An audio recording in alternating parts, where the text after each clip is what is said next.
you are looking to create dynamic video content, one of the easiest ways to get your video looking schmick is to record in slow motion. So what we're going to do today is we're going to show you the gear that you would need to get some good slow motion footage out of, as well as tips and tricks that we've learned over the years to just help kickstart your slow-mo journey.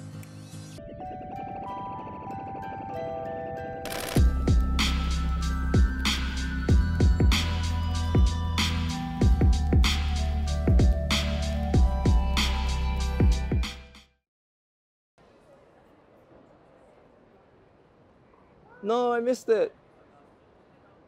No. So before I talk about what gear I use, let's give a quick rundown on video theory. So video is played back differently depending on what region you're in. If you are in the PAL region, aka Australia and other places, then your video will play back in 25 frames per second. Whereas if you are in America or anywhere else that uses the NTSC region, video plays back in 24 frames per second.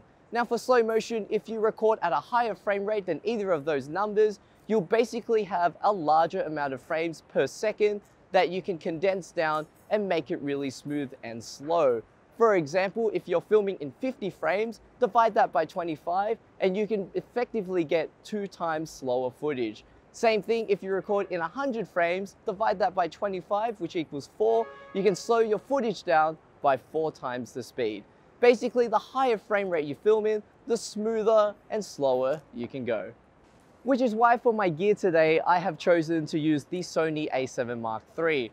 Sony has made slow motion very accessible as it's in a large range of their cameras.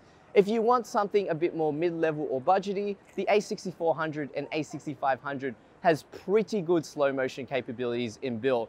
But if you're looking for a full frame camera and you want some good stabilization and other features as well, then the Sony a7 III is my camera of choice for today and one I'd recommend, as it can record up to 100 frames per second in PAL, and if you are in an ATSC region, you can get up to 120 frames per second.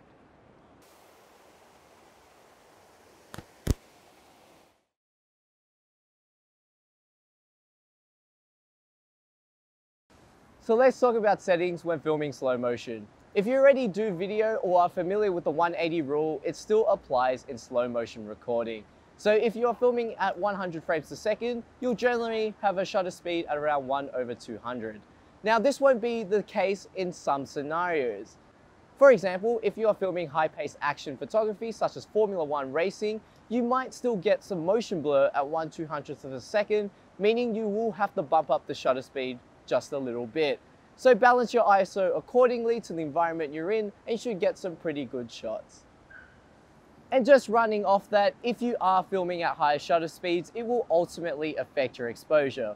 So without risking taking up your ISO too high and adding in some noise, then we'd recommend using external lighting to light your subject. Now, if external lighting is not possible in the scenario that you are in, maybe consider getting a good low light lens or researching your camera's sensor to see what its highest usable ISO is.